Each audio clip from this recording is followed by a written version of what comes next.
Hello and welcome to Bend the Knee, a Song of Ice and Fire podcast. I'm Sir Matt. And I am Sir Jimmy of House Nuts. Welcome to our Song of Ice and Fire book club. Today we are into House of the Dragon Season 2, Episode 3. What is the title of this episode, Matt? Did they release I don't know if this they one? released it. You know, same thing. Last week I posted it and it was totally wrong.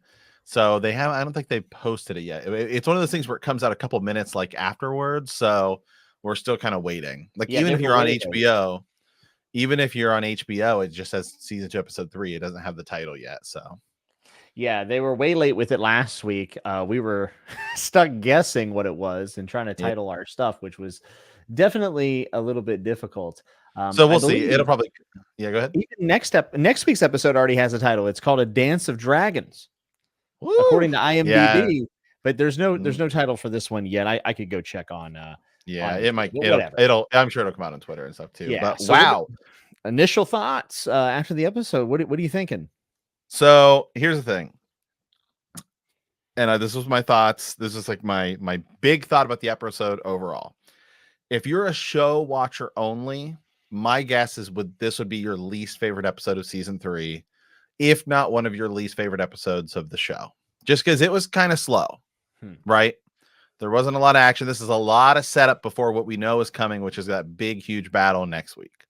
However, as a diehard, deep theory reading, tinfoil hat wearing, Winds of Winter waiting fan, book reader, this was huge.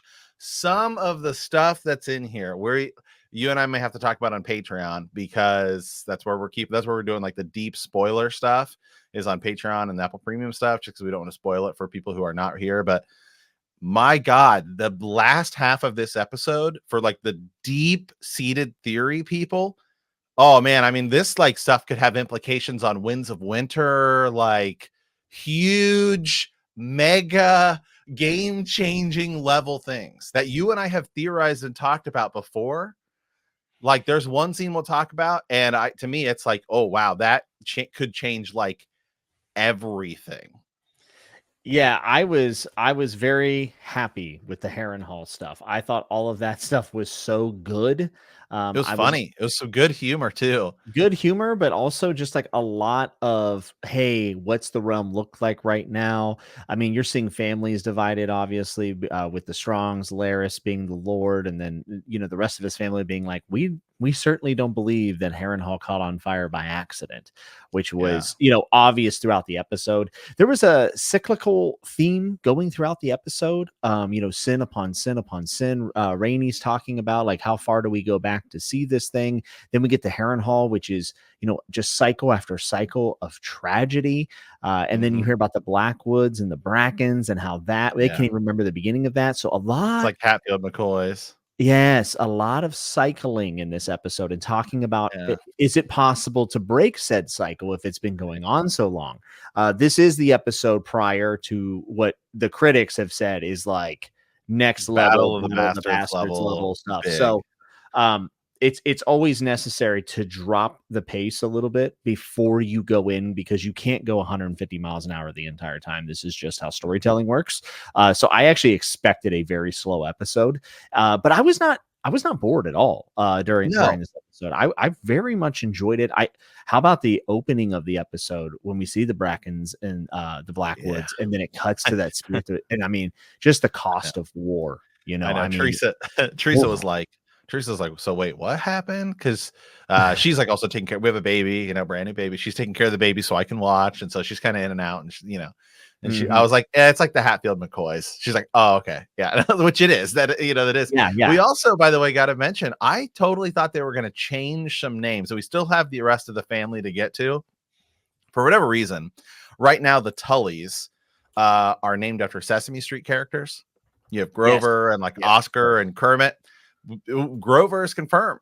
Okay, we'll have to see. Confirmed in a little week, they say. Confirmed. We'll have to see. My guess is they may keep like Oscar, but scratch Kermit, because then it'll be because Kermit's the one that'll like really draw people. Be like, hold on a second. Copyright possibly, or Sesame Street Warner Brothers?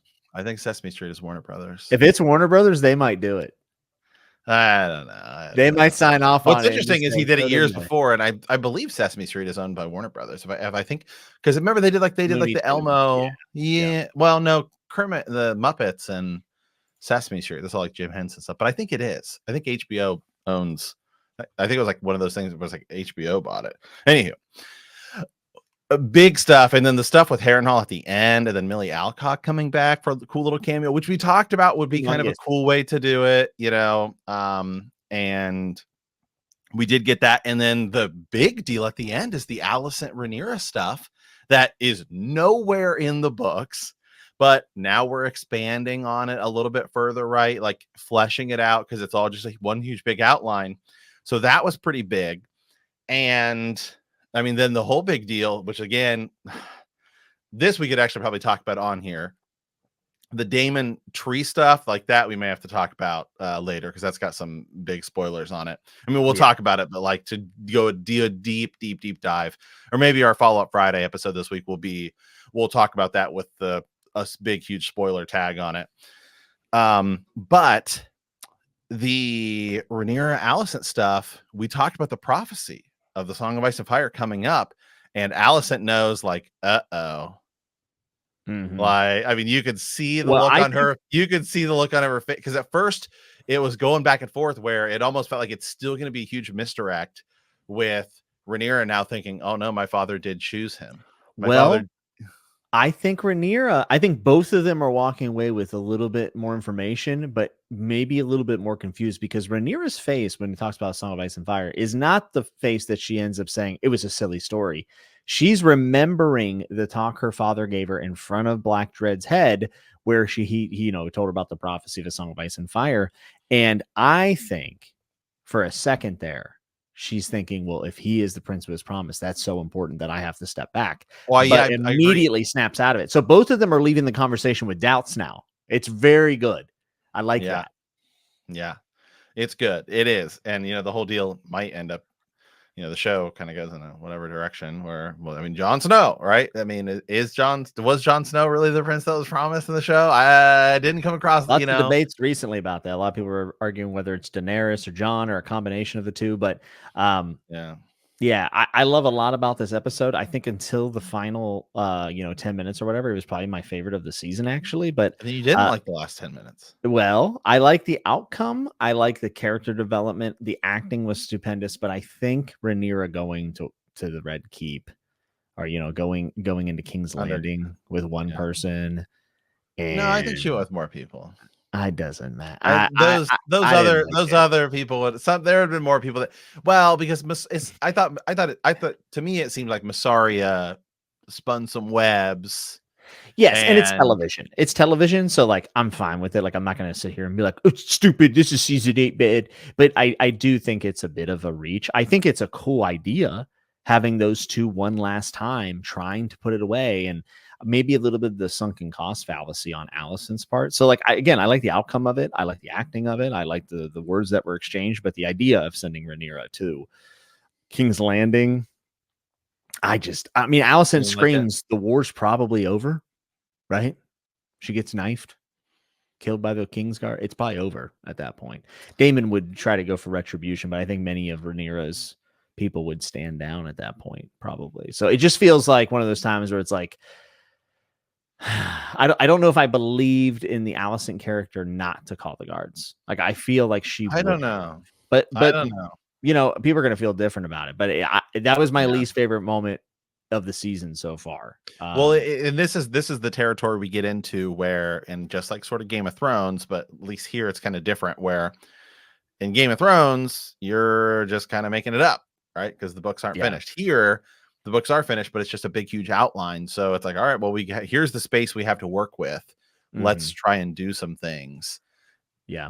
And they've added a lot of great stuff. I mean, I have no problem with stuff like not being from the books. Like it's not that. It's just like it feels like illogical, I think, to send her into the enemy. Like literally the queen is going into enemy territory. I mean, at the very least, we can say Rhaenyra is stupid, right? Like that is a dumb thing to do in a civil war. I don't know, man. I thought it was kind of cool. I mean, it's certainly cool because it's television, but I'm just saying from like a logical perspective, Well, I mean, Tyrion went and met with Cersei, sort of same thing, you know. I mean, that stuff happens. That stuff has happened in history, right? You know, like well, it's leaders usually a meeting. treaty, right? Like underneath a peace banner or Sometimes they whatever. meet, and sometimes there have been times where they've met in Hey, secret and stuff hey, like that. maybe I'm wrong. Maybe I'm wrong, and it was Yeah, awesome, but it took me out of the episode a little bit. So the ending fell pretty flat for me. But knowing that this was the last brick laid to the yeah. This is war, the last. like This is the last time they'll meet. Ish. We'll just we'll leave yeah, it there. Yeah, yeah, yeah. yeah, Yeah, and because now also by the way, guys, just so you know, it is going to be really difficult, and we will do our best here. We want to keep this as spoiler free as possible, but yeah. I will say as we get closer to the end, it's going to be because actually we are actually, you know what's crazy? So we're almost halfway through, like House of the Dragon. Oh yeah. I We're gonna mean, be things because are gonna start changing it's only rapidly. going to be it's only going to be 3 seasons. Like next week might literally be the halfway point of the whole thing. Yeah, and I think that they know that, and that's why next week is supposedly the Huge. big cinematic blow off. You Yeah. know, or really, it's a kickoff. But I think the Brackens and Blackwoods did a pretty good job of that already. But Yeah. we're talking about the real war starting, Starts. significant stuff. And you know what? A lot of, and by the way, like, because I re-listened again this week. I re-listened to the not Fire and Blood, but the Aegon chapter from Fire and Blood, which you know is just even a little bit more condensed version of it. And yeah, I mean, I can already just like from listening to that, I'm like, oh yeah, like a ton of stuff is going down next week. I mean, like Mhm. next week's going to be insane. I mean, I I will. would say it's not something you want to miss. You know. No. Yeah. So this was really the setup for it. And yeah, there was a lot of stuff in this episode. And it's kind of this is really kind of hard because like a lot of the stuff that is going to take place next week, like all of that setup for it is there, right? Yeah. Like that conversation between Corlys and Rhaenys, huge deal, right? Massive. Like that's a big conversation. Just because you know, like the war is going to heat up. They're both going to have parts to play, and you know, a lot of like they both have big parts to play next week. So you know, Yeah. all I'll really say about it. So yeah, this episode is going to be one of those episodes on a rewatch. When everyone knows what happens, you're going to be watching this being like, oh yeah, this is where this thread goes. This is where this thread goes. This is where this Yes. thread goes. This episode, oddly, is in a way kind of like there's a lot of stuff that happens in this episode that does not take place in the books, like Aemond in the brothel, Aegon going and catching him. That was kind of a I cool little loved it. that was a cool little dynamic there, actually, where you can actually see Aemond kind of like, you kind of ticks him off a little bit, right? And that creates a little bit more tension between those two, Mhm. which is cool. And that'll be again a good thing going forward, for some things that are going to take place. You have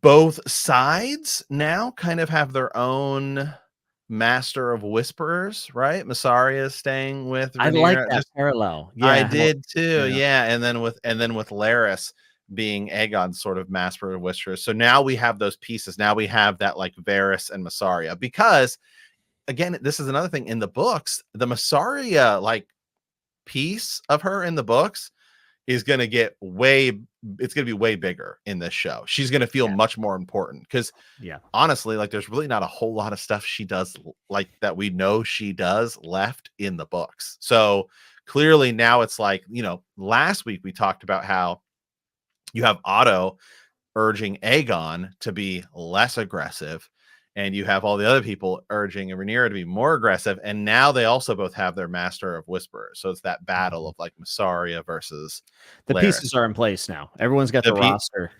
yeah, the pieces are in place. Another cool piece, right, was the guy who hinted at being Targaryen born, a dragon seed. I think I know where that's leading. They've been teasing those too, right? They've been teasing a lot of that stuff too. We've seen like Hugh the Hammer, and you know, with the small folk again, they showed cheese up there again, right? You know, Oh, that on the was wall. brutal. They still are highlighting the small folk and the role that they have to play with it Yep. to, to show that whole piece and how it's still going to hurt everyone. And then, I actually didn't catch this, Jimmy, and you said it. I don't even know if we said it on here, or if we said it just before we said started it before. recording. We didn't say it. We said it before, but the dragon eggs that are sent to Pentos look like Daenerys's. They do, and it would explain how they were over there and then ended up getting an Illyrio maybe somehow. It feels like at the very least we can extrapolate that and kind of wonder if those are. I think they are. I mean, I think that's what they were showing us them for. Wasn't there 4 eggs? There was 4. So where's the other one go? You know what I mean? Like we can kind of play with this. I know some people like there's a lineage in the books that people like to follow, and this is kind of going against that. So I know some people are going to be upset by it, but it's show only stuff. So like, whatever, it doesn't really matter. Yeah. In the books, it's like this. In the books, it's this other character who, what's her name? Jane Farseer or something like that. And then it's also whose dragon did it come from? Because the show, the way it's presenting it, I think it's from Sunfire. I can't remember. We can look it up and talk about it on Fall Friday. But that, and another big thing was Rhaenyra. Talking about Rhaenyra this week, not being a dragon rider, obviously having to go off and play nanny and being upset. I thought that was actually really cool and kind of showing like the meaning of being a dragon rider and what it means to people. Sea Smoke's out there, just kind of feeling a little bit unsettled. And Mysaria says, maybe is just lonely. And I was thinking, oh my God, are they going to make Mysaria a dragon rider in the show? That was my first thought. And then I thought, of course, Rhaenyra. And then there's other options based on what we know in the books that I won't spoil. But Sea Smoke definitely getting a little bit of attention here this week, which I really, really liked. And we now get to start to wonder as they hint towards it, who will ride Sea Smoke. I will say, by the way, I totally forgot that Joffrey Valerian existed. I had remembered he was there because of the name Joffrey. Yeah, I remember. Well, it's just because of the time jumps and everything, and I was like, I was like, who's that guy? I was like, oh yeah, it's her, the son that she had the baby, and I was like, I mean, I know he exists, right? But it's just like you don't see him on screen, and then you just kind of forget about him because our focus is on the kids with Daemon, right? Yeah, and it's just kissing to Daemon's kids. You're like, okay, one's Aegon, one's whatever. And I know Teresa was like, who's that? And I was like, yeah, that's Joffrey. Yeah, one of those Targaryens that keep running around. It's sometimes it's a little bit harder to keep up with it, but I think the flea bottom Targaryen thing is really cool. I think I know where it's going, knowing what we know, but I'm excited to see it grow for sure. And Aegon, I just want to say, like, I thought Aegon this episode again phenomenal. I love when he puts on Aegon's armor. Big moment for us nerds, of course. I did like that the armor looked a little big on him. I was gonna say they tailored that down a little bit, I think, because Aegon better not be. No, he better have some broad. Well, actually, Aegon in the books, Aegon the Second in the books is kind of jacked. Like should. Aegon the Second. The photo of him in Fire and Blood. I mean, a lot of the other fan art, he sort of got like a dad bod going on, but he's only supposed to be like 21. Hey, but the Aegon pictures. Yeah, the Aegon we see in the like sort of I guess official artwork, right? That you see in the Fire and Blood. He looks like a big dude. Mm-hmm. Yeah, I think that Aegon presenting himself, well, I'm gonna embody Aegon, but like I don't think that's who he truly is. And like we're seeing him he's definitely scared a little bit. Yeah, he's like, maybe I won't fly out. When his friends laugh and start making jokes and he doesn't laugh and they tighten up, I thought that was such a good moment. And then just to show him in Flea Bottom, like he still is this 21-year-old, kind of a right. I think he's 21, right? That's like his age. Well, he's young, right? He's very young. I thought all that, and then them walking on Aemond and Aemond walking out. I'm gonna ask you something. Okay. Did he not look like the Night King a little bit there? A little bit, man. The way, I thought the same thing. The way they did the eye and stuff. That was kind of my question is, when are we going to Strait of Silk? Because my goodness. Looks like a Jiminy Christmas, dude. What was going on then? I mean, they, the funny thing is actually House of the Dragon has been way more sort of, I don't want to use PG, but they've scaled it way back from like. You wouldn't feel as awkward watching with your parents until this episode. Right. I don't. By the way, I don't think in Game of Thrones we straight up saw like mouth like Hawk Tua right on the. I mean, that means coming, we right? like, Teresa and I are both just like, whoa. Like, I don't think you actually see that level. I mean, there's definitely like sex going, but I don't think you see like I mean, I that. did see Hodor's package. That was a little weird. Yeah, but I But don't think you see full on like a Blowski. fellatio. Like, Yeah. yeah, like I mean, like, so My first thought was, man, people are gonna be mad about that. I was just like, whoa, dude. I mean, and I mean, it is what it is. Like, it's Game of Thrones, but it's just sort of that, like if you go back and watch Game of Thrones, like season one of like you always forget, like, but season one is basically just like softcore porn of Game There's of a Thrones, right? lot of sex, yeah. And it really goes downhill fast because the show got bigger. And so it was just sort of like, I know we're in a brothel and everything, but it just kind of catch me off guard because this show has actually been way less. I don't want to use it's not PG. I mean, it's more PG, I guess, than Game of Thrones. It's very was. explicit. I mean, this episode, this is Yeah. if someone's going to say, of course HBO had to put, this is like a little reminder. Oh yeah, the Game of Thrones is also this, so I was flabbergasted. And then we get into Aemond and seeing him in that vulnerable position. I mean, just think about what that does to you as the watcher, though, because like I felt very different about Aemond in that I know you feel bad for him a little bit. Then when I saw him rolling the coin that he found last episode, by the way, in his fingers, which makes me wonder. Which they showed again, yeah. We wondered, is that the same coin that Larys had in season 1? And I'm starting to wonder if Aemond is the agent of Larys. Like, there's a lot of Larys question marks going on here. And you know what's fun, dude? Is just like a lot of this isn't in the books, so we are guessing along with everyone else. Exactly. We're like, well, what is this working towards? We have a general idea, but we're not totally sure of all the details because a lot of it is being expanded upon. But I thought Aemond in that situation and him standing up completely naked. Now, this is actually one of those times where I actually think that nudity plays a really strong role. That was good. Yeah, because now he feels even more vulnerable. Yeah, and he's also saying, you're not going to embarrass me. Like, you can't hurt me. He's standing like, take a look, boys.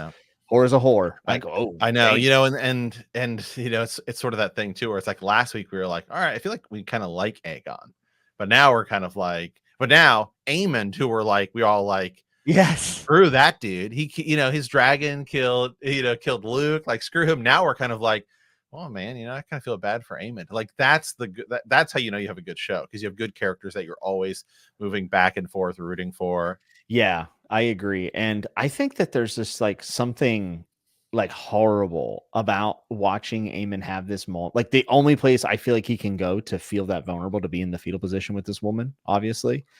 And that has now been removed from him. So where does he go? How does he deal with his emotions? I think it's probably with Dragonfire. So like, there's a little bit of that, like how much of this is because of his surroundings. Like, there's a lot of good questions around this. And the Aegon and Aemond relationship, as always, is very, very complicated. But Aegon, absolute home run in this episode for sure. I thought Aemond was great, even in the limited screen time. They're getting a lot of mileage out of this. Rhaenys also very good this episode, trying to sow the peace. She knows what's coming. They gave us a little bit of Helena. Oh, Helena forgiving Alicent's huge, dude, because I was wondering, I was like, oh, is this where Alicent's going to turn bad? Like, where she's going to be like, what the fuck do you mean? Like, forgive me. I was waiting for that moment. And then when it turns and she has watery eyes, I was like, oh, shoot. And I think that is the moment that is supposed to justify, because she's feeling all these emotions, to her not yelling out when Rhaenyra is talking to her. I think that is the precursor to her scene with Rhaenyra of why she didn't yell, because she's thinking, well, I was forgiven. Like, maybe possibly and she's in her holy place. Probably. And Cole, and remember, Kristen Cole leaves, and you could tell there's some tension. There's definitely tension. There was tension there that was kind of like, I think she's clearly upset that he's like just racing to war, obviously.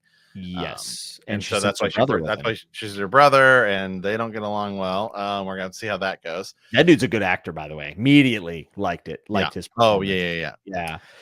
And we got to see both. We got to see both councils and how both of them, both Aegon and Rhaenyra are dealing with them. Rhaenyra's still kind of hesitant, right? She's like, I will take your counsel and think about what are these people thinking? Like, I know Rhaenyra has been withdrawn and this and that, but like, She has a nuclear bomb she rides. Like I feel like, and it's not that I think it's nonsensical. That's what I they think view it as. that's a yeah, they don't understand what they're dealing with. Whereas I think Rhaenys being there actually is the reason why Rhaenyra sees this, Well, right? And Rhaenyra understands, one, she doesn't want all the people to get like destroyed with dragon fire. yeah, And two, I think she also understands, the difference between the dragons, right? Her son who had a dragon just got killed by Vhagar, right? yep, Because there's a big difference even between like Daemon's, like dragon and Vhagar, like yeah, big, like literally big, big yeah. difference. Like Vhagar is like, There's levels to this. Vhagar is like the second most powerful dragon ever, right? Yeah, massive. At least that we know of. I'm sure in old Valyria there was like way more powerful Vermithor is up dragons. there too. I mean, we could do a Yeah, chart. We need to do a flow chart. I think there You is know one. what I mean? Actually, I think HBO released one. I'm sure But there is. Vagar's like, I believe Vagar is the second biggest dragon. Yeah, he He's should certainly the be. most. Yeah, yeah, Yeah, behind Balerion. Yeah, because even it's like you think of like Drogon. It's like Drogon is sort of like Balerion reincarnated, and he's a but pipsqueak. Drogon is like tiny compared to Balerion's like 10 times the size of Drogon. Yeah, it I wish that we could understand that scale a little bit more. Like, I wish the show could showcase it, but I think we're just supposed to kind of know. But I would love to see Right. like this. Well, Yeah, I mean, I it's will like say this: it's like the Valerian the difference. Blackbeard's It's like the head difference of like flying one of those little like one person was jet plane, like a crop duster versus like a big 747. I think it's like Yeah, there's a the International Space Station. Yeah, that's yeah a yeah massive thing. huge difference. Yeah, So a lot of this episode was let's talk a little about the Harrenhal stuff. First of all, yeah. when he This goes is there and he this is the best meets part. the other strong, right? And he immediately welcomes Daemon, and then we get that side of like nobody likes Laris. I also thought it was cool just returning to Harrenhal, Oh, of showing how course. creepy it was, showing how eerie it is. And then we finally got a little bit of well-placed humor. That was like it's tense, but it's very well placed. That was the best Because scene for me in the episode. That yeah, when I love, he says my prince, and you just see the look on Damon's and he face, did like it twice. but he catches himself, It's like, As the viewer, though, the you're good. second time he did it, I was like, okay, maybe I don't trust this guy. No, you can see. I took it as you see the guy's face. He's like, oh shit! Like I didn't mean to say it because David just looks at him. Also, by the way, I did read, and I talked about you. I said this literally just before we recorded that Matt Smith was sick when he filmed that scene, but Yeah, like, I didn't notice. he still wanted to do it. So I don't know. Maybe it's because I had seen that watching it. I feel like if you go back and watch it, the fact that you didn't notice means that it's obviously done extremely well, and Matt Smith's an amazing actor. But I do think if you watch it, you can see the little bit, like when you're sick and your nostrils are all stuffed and you're like breathing out your mouth. Like go back and watch it. I think you can see like the I think it's the best time to be sick, though, is the going to Harrenhal in this wet, right. damp, disgusting, like Yeah. haunted castle. And I gotta tell you, dude, when he's in the castle and he looks down to the throne room in there, and that's where the intro of House of the Dragon happened, right? That's where Viserys was crowned over Rhaenys with Jaehaerys. We finally got to see Jaehaerys on screen, but did you notice in the sound that you could kind of hear like cheering, like crowds? Oh, I did not hear that. No. Yeah, I have it jacked up to like 50 coming out my speakers, Yeah. right? And I could hear it. And it literally, I thought he was about to walk into a room where people were like gathered, and he looks into the throne room, and of course it's empty. And I was like, oh my God, they're playing with the whole ghosts in Harrenhal thing. Like They did. So and then which brings us to, and let's talk. First of all, is that Nettles? I think it's Alice Rivers. Right? Could be. Because in the Riverlands, right? Alice River is a bastard of House Strong, a wet nurse at Harrenhal, and a bedmate of somebody that we know. I almost spoiled the entire episode show for everyone. So my bad. But no, she was considered a witch queen at the time. Yeah, that's kind of the lore. By the way, the portrait on the Wiki of Ice and Fire looks identical to the actress. It's insane how close. Well, I guess okay, that makes I was thinking for a second, just because she's only in the episode for like a second. I was kind of thinking like, oh, maybe that's like going to be Nettles, and like I he thought it would be Nettles as well, and then I was like, oh wait, Alice Rivers is in this show. Oh wow, And yeah, you're right. The photo dude, they have of doesn't that her is portrait look like the actress? It's crazy. yeah, And this isn't like they just drew this, by the way. Like this is yeah. not new. So like whoever casted definitely looked at the wiki. Like there's no way they didn't, dude. But Actually, you know that what? Now is that you say that, yeah, I think you're right. Actually, because I remember she was cast, and yes. I think she is cast as her. Because now that I just looked at that thing, and then also, yeah, you're right. Yeah, So it's supposed to be a witch and a creepy Harrenhal. I'm a horror fan, so I love this stuff. But like when she shows up, like in Damon's dream or outside of it, and he's at the heart tree, it's like, what's going on here? It was very strange. So my question to you, Matt, was that a dragon dream?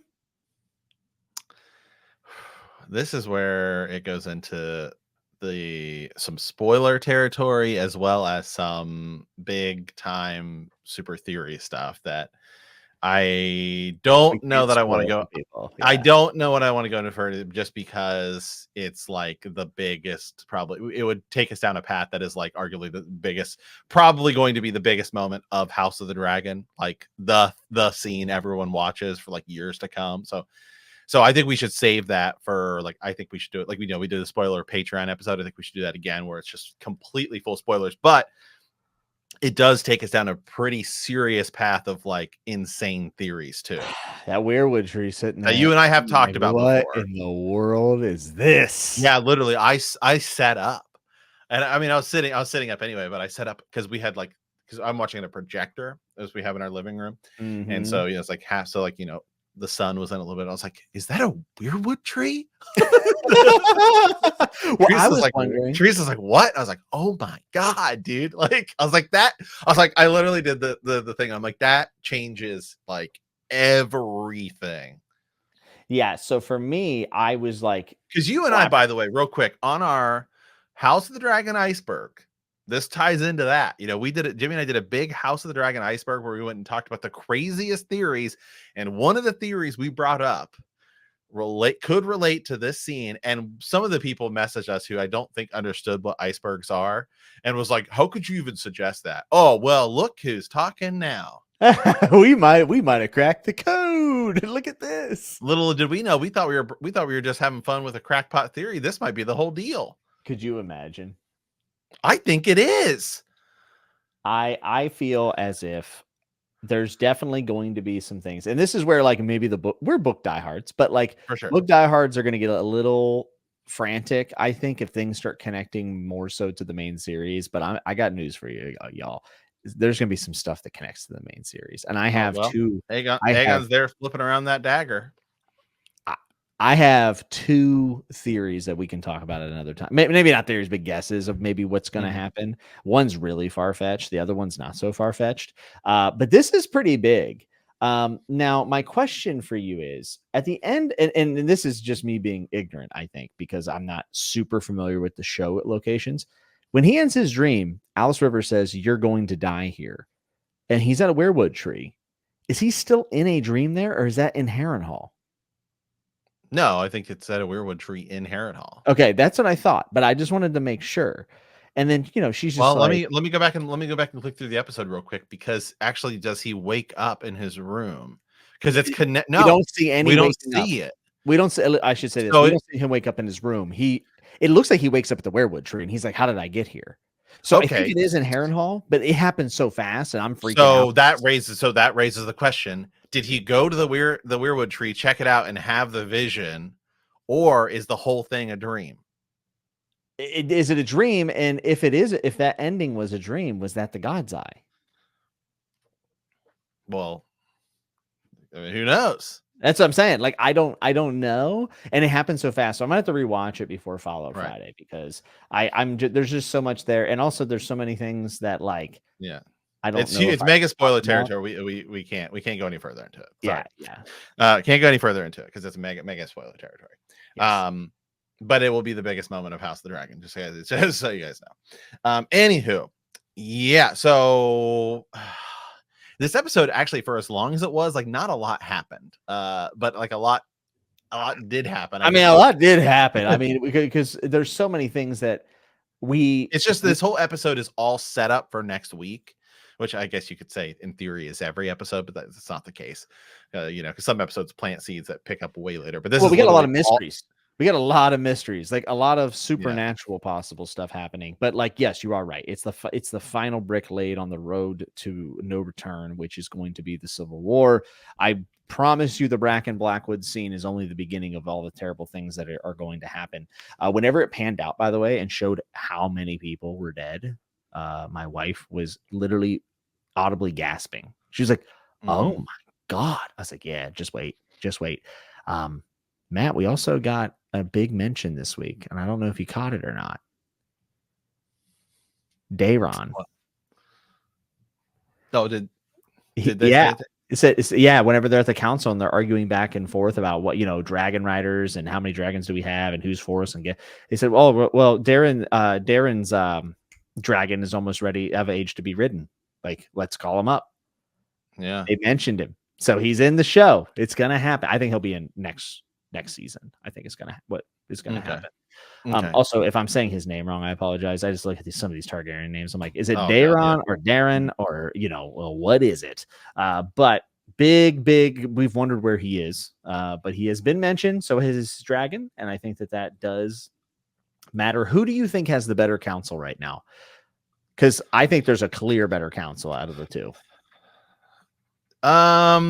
It's hard to say actually, because if you were just taking the councils as is, like as just who you have, I would say the Greens have the better council. You think? I think the Black. I know they're dissenting against their queen, but the problem is actually the leaders in it, right? But no, I actually think the Greens are better because you have.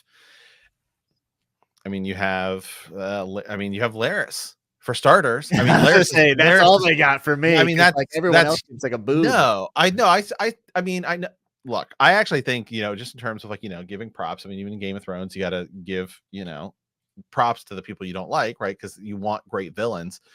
But you're gonna actually be pretty hard pressed to find a better in battle commander than Kristen Cole right now. Oh yeah, him. As that's a hand, he's not good though, right? Like as a well, hand, he made. I actually, I can't say. I actually do think the idea of sending a twin to go assassinate it is huge because, it almost worked, and you almost literally just ended it. So and I it say was about my parlays on DraftKings. I'm like, if only that one hadn't busted. I know, but he was literally this close to pulling it off. But so it's not.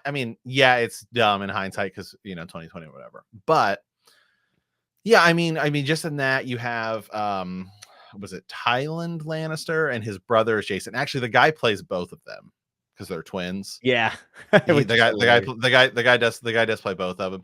So you have him. Yeah, he didn't want to let a little kid piggyback ride him or whatever, but he's also there to serve the small council, right? So, but yeah, I think Larys beats Massaria because I think we've yet to really see Massaria do anything of cool, significant importance of the scale that Larys has done things. And even though Otto is not on the council right now, he is still part of the group, and he is planning and scheming and helping, build up the troops outside. So you still do have that. Whereas Rhaenyra's biggest ally is Daemon, who is a total wild card out there doing whatever he wants to do, and going against you. At least for Aegon, Kristen Cole is doing what he wants to do. Yeah, I just felt like none of them were on the same level, the same wavelength. Well, Otto is such an important piece to that council, and making Kristen Cole your hand, I think, is a pretty big mistake. And also, I think Larys looks like a strength right now. I feel like Larys will not be a strength later. I think Rhaenyra does also have Corlys Velaryon, but Corlys is not there all the time. So yeah. That's kind of difficult too. It was interesting them talking about the air, and Rhaenys has to go fly around, right? So yeah. So there's. I don't think either council is exceptional, to be honest. I think they're two it's one of those things where you split the forces, they're weaker on both sides. Yeah. But I just felt like at least Rhaenyra's people, even though they were dissenting against their queen, were all on the same page at least. I Whereas mean, the Green, I don't think they're dissenting against her. I think they have urged her multiple times to take action. She mm, hasn't done it, and they said, "Well, we're going to have to take action into our own hands." Then, yeah, I mean, treason. Okay, that's treason. it is it is treason, but at the same time, you guys could die, if your queen doesn't act right. I mean, yeah. Well, did we saw Tyrion, the last effort, right? This was did it. Tyrion commit treason by saying we're going to go charge when Joffrey said run for your lives? No, I mean, technically, he saved the city. and Ned Stark would have said yes. Yeah. All God, that. I wish All we got that. more Craig and Stark. We will. Not this season, but we will. All right. Let's dive into some of the reactions here, just because I'll get it pulled up here. So Alice Rivers was on screen. That is crazy, dude. I love Alice Rivers as a character, and the fact that I saw her this week makes me so happy that my favorite book series is a television show.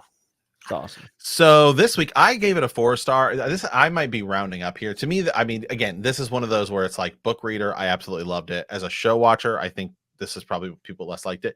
Oddly, it's actually slightly ahead on our poll of 5-star reviews. It is down in 4-star reviews and is up in 3-star. So that's kind of about what I thought. Is I think the people that there's going to be more like crazy book people being like 5 stars and more casual people being like 4 to 3 than they were last week. Yeah. So for me, I think that there's scenes in this episode that are 5 stars, like all the Harrenhal stuff, like even the conversation between Alicent and Rhaenyra. Like I think just the performance of it is phenomenal. There's so much of this that I really loved. Even Baela and Rhaena, the conversation that they had. But for me, the only downside, I don't care that it's slow. Like this episode's job is to pave the way for next episode. Like that's just how it is, right? It reminds me in wrestling, like when someone had to always go before the main event, and like that's considered the piss break match. It's like, well, guys, everyone's gonna take a piss. We're sorry, but you got to go out there and do your job, and that's kind of what this episode was, but still a ton of really great stuff. So implication wise, theory wise, Daemon Targaryen wise, I loved everything about that. But for me, that final scene, the setup for it and the fast travel to King's Landing, and then like me just thinking it's kind of a silly move in general, drops it probably to, I would say, a 3 for me. I think I'd probably reside there. I will say, at least just what I'm seeing on Twitter right now, is people are like totally split on the Rhaenyra going to the thing. Like, there are people saying things like JFC, this was terrible, season 8 level of writing. See, this is the problem. This is the problem. No. But at the same time, there are people saying the dialogue between the two was insane. Oh my God, they referenced the Song of Ice and Fire prophecy. Like, so it seems like these people are just totally split on it. The performance, which is, I think, where you and I are at on it. Yes, the performance and the acting and all that stuff is phenomenal in it. And here's another thing. I am not that person. I am not. I told you, I said people are going to say it's season 8 lit bad. I knew it because that's all people can say on the internet. It has to either be early seasons of Game of Thrones or it has to be season 8. There's no in between. Everyone does this. I don't really love the logic behind it. It does not ruin the show. It does not make it a terrible television show. And for what they did, like if I look past that and say, hey, it's television, the actual performance and execution of it is pretty amazing. Do I have to kind of suspend my belief? Yes, but that's okay. It happens. Not my favorite, but like it's not. People are just so quick to want to call doomsday on anything Westeros related because they don't want to feel fooled, right? A lot of people, when the show ended, a lot of people felt foolish because they invested in the show, they hyped it up for people, and then they got disappointed. And I think that there's like this anxiety within the fandom where they want to be the first ones to raise the white flag and say, we give up on this show, it's bad, so they can say, I wasn't fooled this time. Like no one likes to be made a fool of. So I think that's where it comes from. It also comes from the fact that like, Twitter or whatever, it's all engagement farming anyway. So like it doesn't pay off. It doesn't pay to be in the middle of the road on anything. I can love everything about this episode except for that logic piece and still give it a 3 out of 5, which by the way is a good score in my opinion.